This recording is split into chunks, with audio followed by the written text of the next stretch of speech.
Друзья, всем большой привет! Сегодня с вами посмотрим на американскую ПТСАУ 10 уровня Т-110Е3. Бой на большое количество урона. Герой сегодняшнего боя у нас продавит направление полностью, без каких-либо проблем, практически без сопротивления, реализует свою машину, покажет, как на ней правильно играть, как давить. Поэтому присаживайтесь поудобнее, берите себе чаек, кофеек, покушать, и мы начинаем. Карта у нас студзянки, изначально выбирает направление через ЖД вокзал. Это абсолютно правильно, поскольку в каждой команде по 5 тяжелых танков, а это значит, что можно выбивать из них смело урон. Он у нас играет сегодня на голдовых подкалибрах, у которых 375 мм бронепробития. Этого должно быть за глаза, для того, чтобы пробивать абсолютно любой танк в лоб. Кроме тех случаев, когда просто снаряды уходят в зоны, где нет модулей с количеством прочности. Так бывает у нас не пробитие, то есть написано, что попадание в экран и так далее. Это значит, за этим местом просто нет модуля, в который может проходить урон. Говоря о подвижности машины, она не блещет никакой подвижностью. У нас 24 км вперед, 8 назад. Ну, это все компенсируется большим хорошим бронированием. То есть у нас рубка крайне бронирована. Иногда может проходить урон в верхнюю башенку, но это крайне редко бывает. Поэтому танк первой линии, нужно это понимать. То, что без вас на направлении будет крайне тяжко. А вы способны удерживать, так сказать, быть передвижным дотом, за которым ваши союзники смогут спокойно играть и настреливать большое количество урона, поскольку ваше бронирование позволяет играть хорошо не только вам, но и вашим союзникам. Занимает сразу насыпь, видит перед ним много танков противника, спокойно сводится, дает через башню командира чеху. Его в ответ, конечно, никто не пробивает, потому что он стоит от рубки, еще и создал дополнительный наклон брони, а мы знаем, что при наклоне броня меняется и увеличивается, соответственно. Пробует пробить в маску из 7, но попадает в экран, к сожалению. В принципе, таким пробитием можно пробить в маску из 7, это вполне реально, но нужно очень удачно выцелить и попасть. Играет абсолютно правильно через первую линию.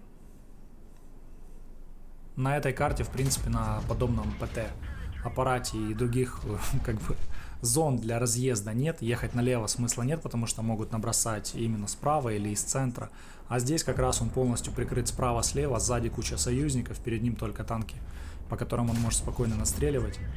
Он сделал 3-4 выстрела, уже 2200 урона, то есть без каких-либо проблем. Поджимаются немного противники, ну это абсолютно ничем ему не помешает. Дает в маску СТ-2. 375 пробития, но это немало, как вы понимаете. Фугасами долбит по нему Панцеркапфваген. Результата это никакого не дает, потому что формулу фугаса у нас переделали. В маску из 7, где вы такое видели? Формулу фугасов у нас в игре переделали, теперь они не притягиваются к уменьшенному бронированию, то есть разрываются в центре соприкосновения с броней, что в принципе позволяет многим танкам удерживать вот эти вот фугасные попадания. Второй, кстати, выстрел пробивает в маску из 7. Дедушка абсолютно не рад такому повороту событий. Я, кстати, друзья, вам напоминаю, если вам нравится подобный контент и вы хотите видеть больше его на канале, пишите об этом в комментариях, подписывайтесь на канал, потому что именно эти действия, они меня, так сказать, мотивируют двигаться дальше, развиваться. И, как видите, я постоянно работаю над качеством контента и хочется действительно развиваться, но для этого нужна связь с аудиторией. Я должен понимать, что вам больше нравится, какие танки вы хотите смотреть, о которых хотите услышать. Так что помогайте мне в этом, я буду очень благодарен. А мы продолжаем смотреть бой дальше. Счет у нас пока еще 1-0 в пользу зеленых, то есть по ХП они на 3000 опережают красных. Понимает, что против Панзера здесь ему особо делать нечего, надо его разряжать. Удается пробить его на 827. Это, кстати, немало, то есть прокнул повышенный урон, что не может не радовать. Много танков перед ним светится, сейчас попробует еще раз дать по немцу. Добирает его без каких-либо проблем. Натанковано 6300, уже 6700. То есть, если бы можно было выполнять ЛБЗ на танкование на ПТшках, я думаю, на них бы и выполняли, потому что это ПТСАУ на порядок бронированнее, чем тяжи. Принимает решение ехать вперед, знает, что здесь стоит ВЗ. Справа получает это СТРВ, которая светится за горкой где-то в кустах. по правой стороне, вон она.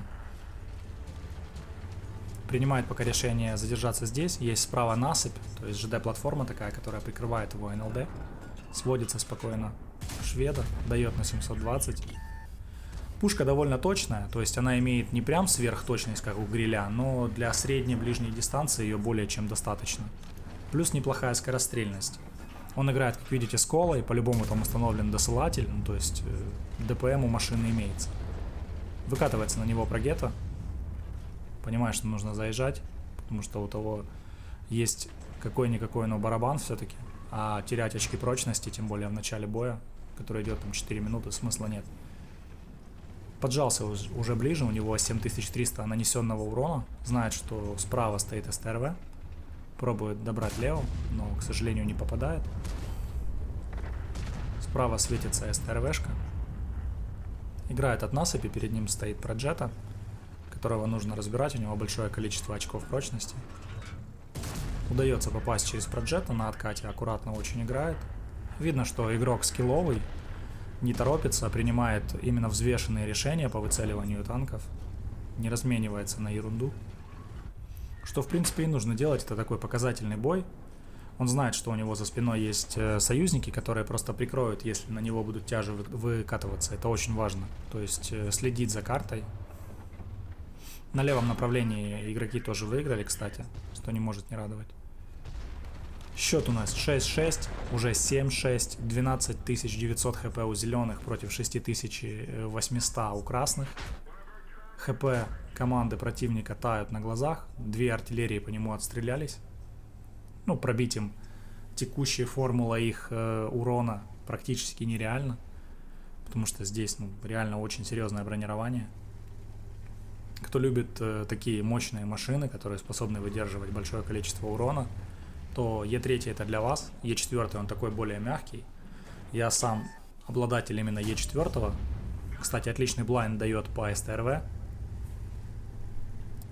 Я сам являюсь обладателем Е4. Очень годная машина, то есть я на нем играю как на тяже, в ПТ не играю. Но голду я, конечно, не заряжаю на ней, хотя можно, но на ББшках она тоже годится. Добирает СТ2. 9000 с половиной урона и 9000 натанковано, то есть 18 тысяч суммарки и плюс еще 1000 на свет, это 19к. Ну, согласитесь, очень даже неплохо, учитывая, что бой идет каких-то 8 минут. Ну, то есть за 8 минут игрок уже настрелял огромное количество урона, плюс натанчил, продавил полностью направление, изничтожил, так сказать, силы красной команды и продвигается вперед. Неприятно получают спину от ЕБРа 105-го. Никто из союзников не торопится его добирать. Знает, что где-то впереди находится артиллерия, плюс еще есть несколько танков противника. ХП уже очень мало у красной команды, там всего лишь 3800 урона, можно набить, уже и то меньше. И продвигается вперед. Мне, кстати, интересно, друзья, у кого какая любимая нация в игре? Напишите об этом, будет интересно почитать. Я ставлю, что большая часть это будет либо немецкая, либо советская ветки, поскольку это первые, так сказать, ветки в нашей игре, которые получили первые десятки. Выбивает бачат ему пушку. Двигается дальше, то есть понимает, что стоять смысла нет. К сожалению, отремонтировать орудие пока не может, только починился. Убегает бат. Будет сложно попасть с сломанного орудия. Но он спокойно не торопится, сводит, забрасывает по бату.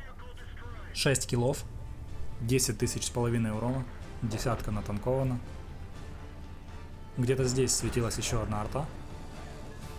Справа вылетает ЕБР, по миникарте мы можем видеть. Дает боеукладку. Кружит нас ЕБР.